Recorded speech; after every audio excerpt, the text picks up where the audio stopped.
201 ऋषियों से पितरों की उत्पत्ति हुई, पितरों से देवताओं और दानवों की, परंतु देवताओं से समस्त संसार की, चल और अचल दोनों की, उचित क्रम में। 202 चांदी के बने या चांदी से सजे पात्रों में श्रद्धापूर्वक अर्पित किया गया जल भी अनंत आनंद उत्पन्न करता है।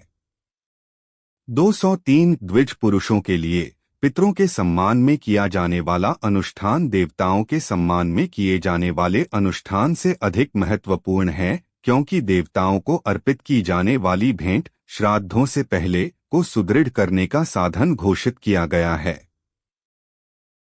204 उसे पहले देवताओं के सम्मान में ब्राह्मण को आमंत्रित करना चाहिए ताकि पितरों को अर्पित की जाने वाली भेंट की रक्षा हो सके, क्योंकि राक्षस ऐसे अंतिम संस्कार को नष्ट कर देते हैं जिसे ऐसी सुरक्षा के बिना छोड़ दिया जाता है।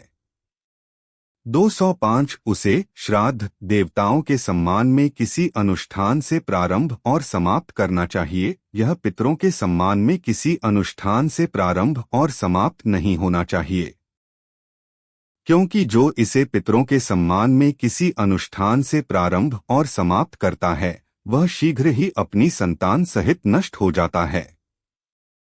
206 उसे एक शुद्ध और एकांत स्थान पर गोबर से लेप करना चाहिए और उसे सावधानी पूर्वक दक्षिण की ओर ढलानदार बनाना चाहिए।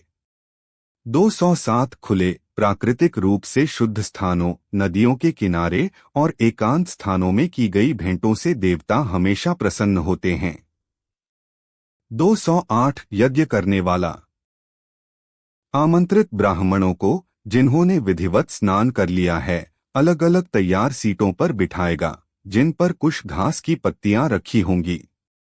209 उन निर्दोष ब्राह्मणों को उनके स्थानों पर बिठाकर वह उन्हें सुगंधित मालाओं और इत्रों से सम्मानित करेगा, प्रारंभ में उन लोगों से जिन्हें देवताओं के सम्मान में आमंत्रित किया गया है।